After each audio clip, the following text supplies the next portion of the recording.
ఎన్నికల ప్రచారంలో భాగంగా నిన్న కాంగ్రెస్ పార్టీ వాళ్ళు ఒక మైనారిటీ డిక్లరేషన్ అని చెప్పి నిన్న విడుదల చేయడం జరిగింది. మైనారిటీ డిక్లరేషన్లో ఒక కుట్ర, ఒక పద్ధతి ప్రకారం బీసీలకి మైనారిటీలకి పంచాయతీ పెట్టాలనే ఒక ఆలోచన ఇవాళ మైనారిటీ డిక్లరేషన్లో మాకు స్పష్టంగా కనబడతా ఉంది. ఇది వాళ్ళదే మైనారిటీ డిక్లరేషను. ఆ మైనారిటీ డిక్లరేషన్లో కాంగ్రెస్ పార్టీ ఏం చెప్తోందంటే, ఒక 6 నెలల లోపల కాస్ట్ సెన్సస్ ఒకటి చేసి మరి ఫెయిర్ రిజర్వేషన్ అనేది ఒకటి తీసుకొస్తాము, all backward classes including minorities. అంటే వాళ్ళు ఏం చెప్తారంటే, I read it out verbatim. Conduct a caste census within 6 months and ensure fair reservation for all backward classes including minorities in jobs, education and government welfare schemes. ఇది నా కవిత్వం కాదు, this is Congress parties minority declaration. ఇక్కడ కుట్ర ఏంటి అని మీరు అడగొచ్చు. కుట్ర ఏంటి అంటే, రాజ్యాంగం ప్రకారమే స్పష్టంగా రాజ్యాంగమే గుర్తిస్తూ ఉన్నది. ఇవాళ భారత రాజ్యాంగం ఏం చెప్తుంది అంటే, మైనారిటీస్ని కాన్స్టిట్యూషన్ ఆఫ్ ఇండియానే ముస్లిమ్స్ని, క్రిస్టియన్స్ని, సిఖ్స్ని రిలీజియస్ మైనారిటీస్గా గుర్తిస్తోంది. మతపరమైన అల్పసంఖ్యాకులుగా భారత రాజ్యాంగమే వారికి ఒక హోదా కల్పించింది, యువర్ రిలీజియస్ మైనారిటీస్ అని. మరి వాళ్ళ కొత్తగా కాంగ్రెస్ పార్టీ కాస్ట్ సెన్సస్ అని వాళ్ళందరినీ అలా మాట, ఇక్కడ డేంజరస్ మాట ఏంటి అంటే, conduct caste census where there is no need, actually అసలు అవసరమే లేదు. రెండవది, caste census for identifying minorities there is no need. Fair reservation for all backward classes including minorities. What this means is, ఇది బలహీన వర్గాలకు మైనారిటీలకి పంచాయతీ పెట్టే ఒక ప్రతిపాదన. అనవసరంగా బలహీన వర్గాలని మైనారిటీలని ఇద్దరిని కూడా నష్టపరిచే ప్రతిపాదన. ఈ ప్రతిపాదన ఏదైతే ఉందో, to include minorities in the backward classes census అనేది, it is something that definitely will hurt both backward classes and minorities. దీనివల్ల ఇటు మైనారిటీస్ నష్టపోతారు, అటు బలహీన వర్గాలు బీసీలు కూడా నష్టపోయే ఒక పెద్ద ప్రమాదం ఉంది. ఇది చాలా చాలా దుర్మార్గమైన మాట, అక్కర్లేని మాట. రాజ్యాంగమే ప్రత్యేకంగా ఇవాళ అల్పసంఖ్యాకులు రిలీజియస్ మైనారిటీస్ కింద గుర్తించినప్పుడు, ముస్లింలని, సిక్కులని, క్రిస్టియన్లని, కాంగ్రెస్ పార్టీ తీసుకొచ్చిన ఈ తలాతోకా లేని ప్రతిపాదన ఏదైతే ఉందో, దీన్ని మేము తీవ్రంగా నిరసిస్తున్నాము, తీవ్రంగా ఖండిస్తున్నాము. ఇది తప్పకుండా తెలంగాణలోని ప్రతి ముస్లిం సోదరుడు, ప్రతి క్రిస్టియన్ సోదరుడు, అదేవిధంగా ప్రతి సిక్కు సోదరుడు, అదేవిధంగా ప్రతి బలహీన వర్గాల బిడ్డ కూడా దీనికి తప్పకుండా ఖండించాలని చెప్పి కూడా నేను కోరుతా ఉన్నా.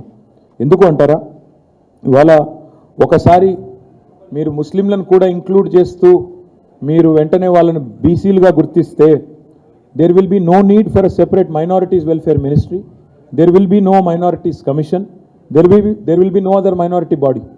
ఒకసారి ఈ సెన్సస్ చేసి అందరు ముస్లింలు బీసీలుగానే గుర్తించినారనుకోండి, తర్వాత రేపటి రోజున మైనారిటీ వెల్ఫేర్ మినిస్ట్రీ అనేది ప్రత్యేకంగా ఉండదు, మైనారిటీ కమిషన్ ఉండదు, మైనారిటీ సంబంధించిన ఏ ఆర్గనైజేషన్ కూడా.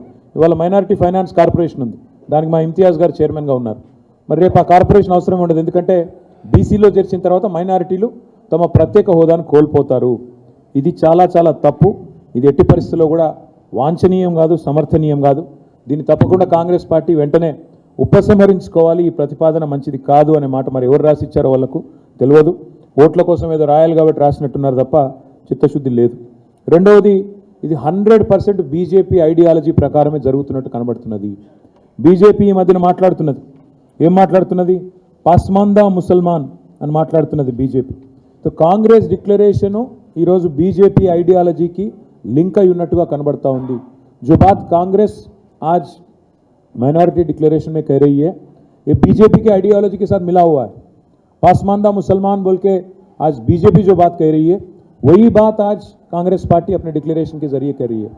और मैं आपको याद दिलाना चाहता हूँ, आज दस्तूर ने, कॉन्स्टिट्यूशन ऑफ इंडिया ने आज एक दर्जा दिया हमारे हिंदुस्तान में हिंदू. अरे वो बंद कराओ,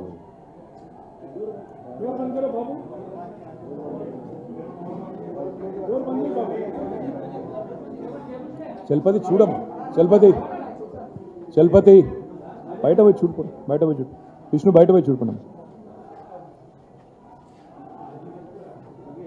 दस्तूर ने साफ साफ कहा कि हिंदुस्तान में मुसलमान, सिख और ईसाई तीनों भी रिलीजियस माइनॉरिटीज हैं. कॉन्स्टिट्यूशन ऑफ इंडिया साफ कहती हैं कि मुसलमान और मुस्लिम, क्रिश्चियन और सिख तीनों भी आज रिलीजियस माइनॉरिटीज हैं. आज कांग्रेस पार्टी के डिक्लेरेशन ये कहता है, ये बोलता है कि एक कास्ट सेंसस करेंगे और सभी को इंक्लूडिंग माइनॉरिटीज को हम मिला देंगे बीसीस में. क्या होगा इससे? दोनों का नुकसान होगा. एक तरफ नुकसान होगा बीसीस का, दूसरे तरफ नुकसान हो जाएगा माइनॉरिटीज का. क्योंकि अगर बीसीस में आपको शामिल कर देंगे तो इससे क्या होगा? अल्टीमेटली ये होगा कि कोई अलग से माइनॉरिटी वेलफेयर डिपार्टमेंट नहीं रहता, अलग से माइनॉरिटी वेलफेयर का बजट नहीं रहता, माइनॉरिटी कमीशन नहीं रहता, और साथ ही साथ माइनॉरिटीज कॉरपोरेशन भी सारे के सारे जब्त हो जाएंगे, सारे के सारे खत्म हो जाएंगे. ये आज कांग्रेस पार्टी का मतलब सोच है. कांग्रेस पार्टी का जो सोच है आज बीजेपी का आइडियोलॉजी से मिलता है.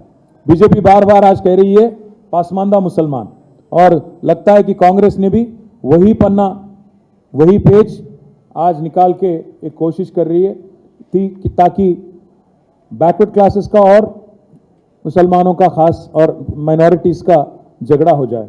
एक और मसला यह है इसमें कि एक मर्तबा, एक ही बार 2006-7 में एक बीसीई कैटेगरी क्रिएट किया गया, खास क्योंकि रिजर्वेशन देना था. बट इसका मतलब ये नहीं कि हर मुसलमान बीसीई में आता, बैकवर्ड क्लासेस में आता. ये नासमझी जो है कांग्रेस पार्टी की, ये जो मुझे नासमझी भी नहीं, ये तो मुझे लग रहा है कि कोई साजिश है दोनों के बीच में एक झगड़ा करने का. मैं इसलिए ये बात कह रहा हूं क्योंकि आज का कांग्रेस पार्टी का अध्यक्ष जो पे यहाँ पे है वो खुद बीजेपी से ताल्लुक रखने वाला आदमी है, आरएसएस आइडियोलॉजी में विश्वास रखने वाला आदमी है. तो इसलिए मैं कह रहा हूं ये जो डिक्लेरेशन बनाए, लगता है कि ये कांग्रेस ऑफिस में नहीं बीजेपी के दफ्तर में बन के निकली बाहर. एक और एक बात यह है कि आज अगर एक मिनट के लिए समझिए कि कास्ट सेंसस करें आप और मिला दिए आप मुस्लिम्स को, क्रिश्चियंस को और सिख को बीसीस में, क्या होता? कल सारे के सारे बीसी टूट पड़ेंगे और कहने लगेंगे बैकवर्ड क्लासेस लीडर्स और बैकवर्ड क्लासेस की आवाम कि आप हमारा हक छीन रहे हो, आप हमारे लिए जो गारंटीड था रिजर्वेशन आप उसमें से जबरदस्ती ले रहे हो करके एक रिफ्ट आ जाएगा माइनॉरिटीज और बीसीस के बीच में. लगता है कि कांग्रेस पार्टी दोनों की तरफ सिंसियर नहीं है, ना बीसीस की तरफ सिंसियर है ना माइनॉरिटीज की तरफ सिंसियर है. एक और एक बात है, हमें तो शक यही है कि आज कांग्रेस पार्टी जितना भी यहाँ पे वादा करी, अगर ट्रैक रिकॉर्ड देखेंगे आप तो इतना बदतर ट्रैक रिकॉर्ड है उनका.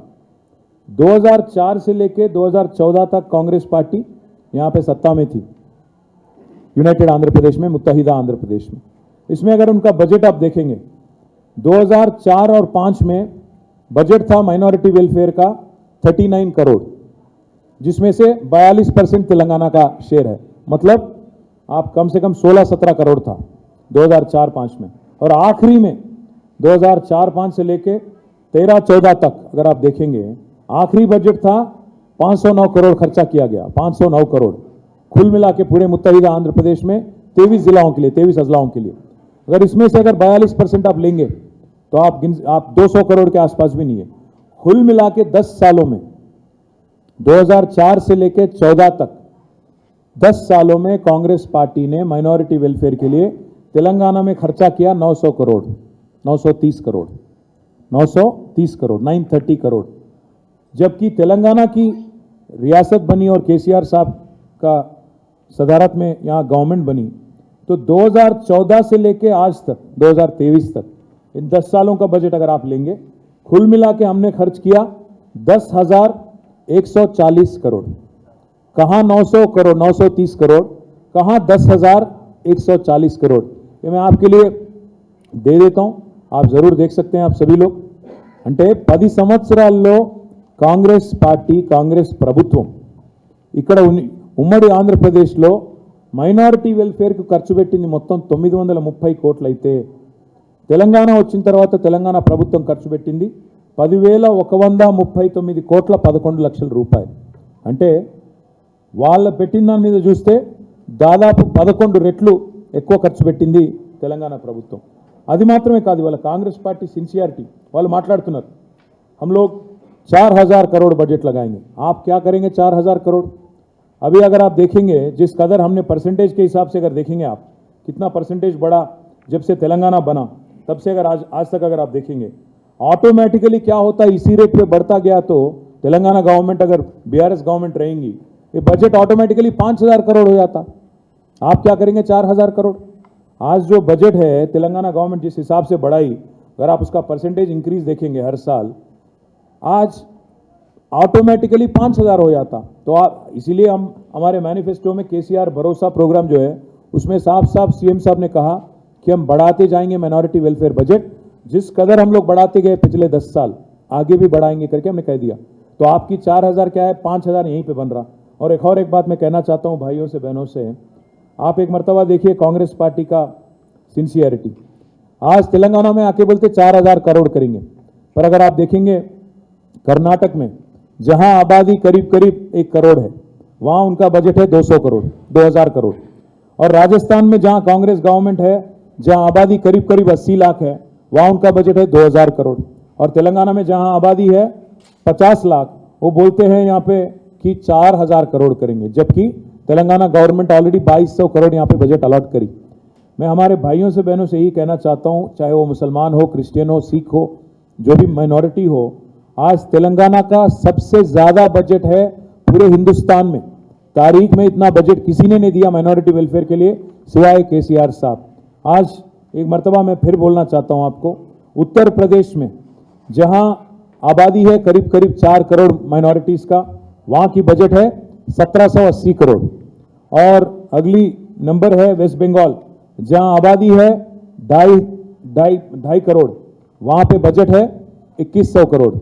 और उसके बाद आता है आपका महाराष्ट्र जहां आबादी है 1.5 करोड़ और वहां की बजट है 674 करोड़. और उसके बाद आता है कर्नाटक जहां आबादी है 95 लाख टू 1 करोड़ और वहां की बजट है 2100 करोड़. और उसके बाद आता है राजस्थान जहां की आबादी करीब करीब 80 लाख है और वहां की बजट है 1900 करोड़.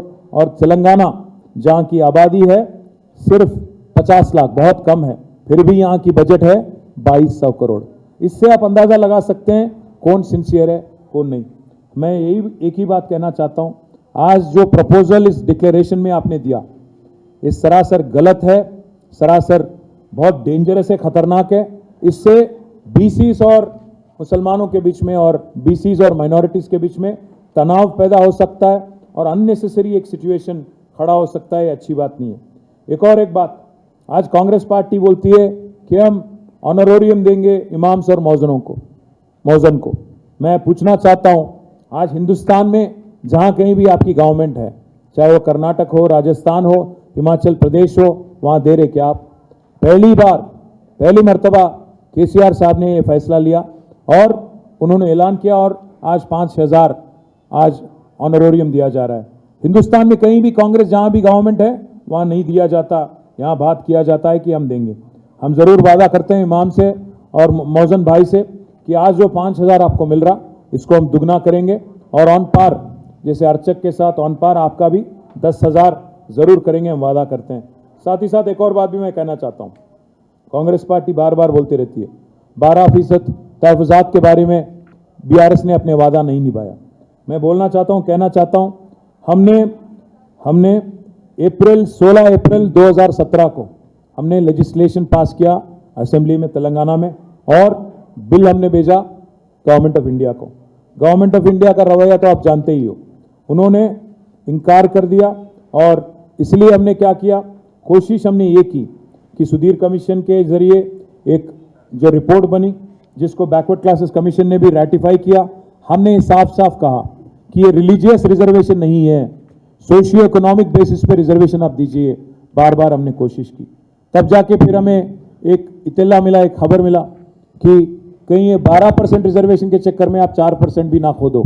इसीलिए हमने स्ट्रेटेजिकली हमने ये सोचा कि आगे 2024 में जब सेक्युलर गवर्नमेंट बनेगी जिसमें बीआरएस का एक अहम भूमिका रहेगा तो उसमें जरूर ये वादा निभाने की कोशिश, क्योंकि 2017 में हमने ये कानून पास किया तेलंगाना असेंबली में, तो निभाने की कोशिश पूरी तरह से तब करेंगे। और साथ ही साथ एक और बात भी मैं कहता हूं, हमने वादा नहीं किया था हमारे मैनिफेस्टो में, पर हमने 2005 स्कूल हमारे माइनॉरिटी वेलफेयर डिपार्टमेंट के जरिए 2005 स्कूल और 2004 रेजिडेंशियल कॉलेज भी हमने चालू किया, तश्कील किया हमने माइनॉरिटीज के लिए। और करीब करीब 700 करोड़ हम खर्च कर रहे हैं हर साल बच्चों की तालीम के वास्ते, ताकि वो काबिल बने और दुनिया से मुकाबला करें। साथ ही साथ एक और बात भी मैं कहना चाहता हूं, आज सिर्फ और सिर्फ एक ही चीफ मिनिस्टर है पूरे हिंदुस्तान में जो आज गरीब मुसलमानों को भी, साथ ही साथ गरीब बैकवर्ड क्लासेस को भी 20 लाख तक ओवरसीज स्कॉलरशिप देते हैं पूरे हिंदुस्तान में। तो मैं ये माइनॉरिटी डिक्लेरेशन जो आज कांग्रेस पार्टी करी, मैं उसके बारे में बस एक ही चीज़ बोलूँगा कि ये बहुत ख़तरनाक है। ये हमारे मुसलमानों के और माइनॉरिटीज़ और बैकवर्ड क्लासेस के बीच में अननेसेसरी एक तनाव पैदा करने वाली एक प्रोग्राम है। और जी, शादी मुबारक करके एक स्कीम जो हमारी गवर्नमेंट ने चालू की थी, और उसमें आज तक 2,70,000 से ज़्यादा बच्चों को फ़ायदा मिला। बजट भी 2,330 करोड़ हमने खर्च किया, हमारे महमूद भाई याद दिला रहे हैं। तो मैं बस यही कहूँगा आखिरी में कि जो भी आपका डिक्लेरेशन है, इससे ऊपर, इससे कहीं गुना ज़्यादा हमने ऑलरेडी डिलीवर किया। और हमारे भाइयों को, बहनों को मैं बस इतना ही कहता हूँ कि आज आप नीयत देखिए कांग्रेस पार्टी की। आप सोचिए एक मिनट के लिए कि जहां वो लोग सत्ता में, कर्नाटक में, राजस्थान में काम नहीं करते, वहां वेलफेयर नहीं करते, पर यहां आके बोलते हैं कि 4,000 देंगे, 4,000 करोड़ देंगे, ये करेंगे, वो करेंगे। आप जरा एक बार पूरी तरह से छानबीन करें डिक्लेरेशन का और साजिश आप समझे। और यहाँ पे जो बीजेपी से ताल्लुक रखने वाला पीसीसी प्रेसिडेंट जो है, उसका आइडियोलॉजी, और लग रहा है कि बीजेपी का आइडियोलॉजी और कांग्रेस का आइडियोलॉजी तेलंगाना में मिला जुला है। मैं एक और किस्सा भी आपको सुनाता हूं। आज जहां राजा सिंह लड़ रहा है, जहां बंडी संजय लड़ रहा है, जहां धर्मपुरी अरविंद लड़ रहा है, कांग्रेस ने पूरी तरह से जानते हुए, पूरी तरह से वाकिफ होते हुए, वहां पे बहुत ही वीक कैंडिडेट उन्होंने ठहराया। आज गोशामहल में एक बहुत ही वीक कैंडिडेट, करीमनगर में वीक कैंडिडेट, इन तीनों का आज लिख लो आप, इन तीनों का जमानत जब्त हो जाएगा। जानते हुए पूरी तरह एक वीक कैंडिडेट को एक मैच फिक्सिंग में उन्होंने वहां पे ठहराया। आप एक बार ये जानकारी लीजिए, आप एक बार ये डिटेल लीजिए। कुरुटले में, साथ ही साथ करीमनगर में और गोशामहल में। इससे कांग्रेस पार्टी का नियत साफ होता। మేము అందరికి చెప్పేది ఏంటంటే, ఇది ఒక కుట్రలాగా కనబడుతోంది। కాంగ్రెస్ పార్టీ కావాలని బలహీన వర్గాలకి, మైనారిటీలకు మధ్యన పంచాయతీ పెట్టే ఒక ప్రయత్నం చేస్తున్నట్టు కనబడుతున్నది। ఉద్దేశపూర్వకంగానే ఈ డిక్లరేషన్లో అక్కరలేని బీసీ జనగణన గురించి మాట్లాడి, ఆ జనగణనలో ముస్లింలను కూడా చేర్చడం అంటే 100% ఇది బీసీలకు, మైనారిటీస్కి పంచాయతీ పెట్టే ఒక పనికిమాలిన డిక్లరేషన్లా కనబడుతున్నది। 100% ఇది ఒక కుట్ర, బీజేపీ ఐడియాలజీతో ఉన్న ఒక అధ్యక్షుడు ఇక్కడ ఉన్నందుకు మరి బీజేపీ ఒకవైపు పాస్మాందా ముసల్మాన్ అంటే, ఈయన కూడా అదే పద్ధతుల్లో బీసీలకు, ముస్లింలకు పంచాయతీ పెట్టే ఒక ప్రతిపాదన తెచ్చినట్టు కనబడతా ఉందని చెప్తూ, మేము ఆల్రెడీ చేసిన ఎన్నో పనులు ఇవాళ వాళ్ళు కొత్తగా చేస్తామని చెప్పడం హాస్యాస్పదం అని చెప్పి కూడా నేను మీ అందరికీ విజ్ఞప్తి చేస్తూ, మళ్ళొకసారి ఈ కుట్రను తెలంగాణ మైనారిటీలు అర్థం చేసుకోవాలని చెప్పి కూడా నేను వారికి హృదయపూర్వకంగా విజ్ఞప్తి చేస్తూ, దీని మీద ప్రతి తెలంగాణ బిడ్డ, ప్రతి బీఆర్ఎస్ పార్టీ కార్యకర్త కూడా తప్పకుండా ప్రతి నియోజకవర్గంలో దీన్ని లేవనెత్తాలని చెప్పి కూడా తెలియజేస్తాం। Thank you.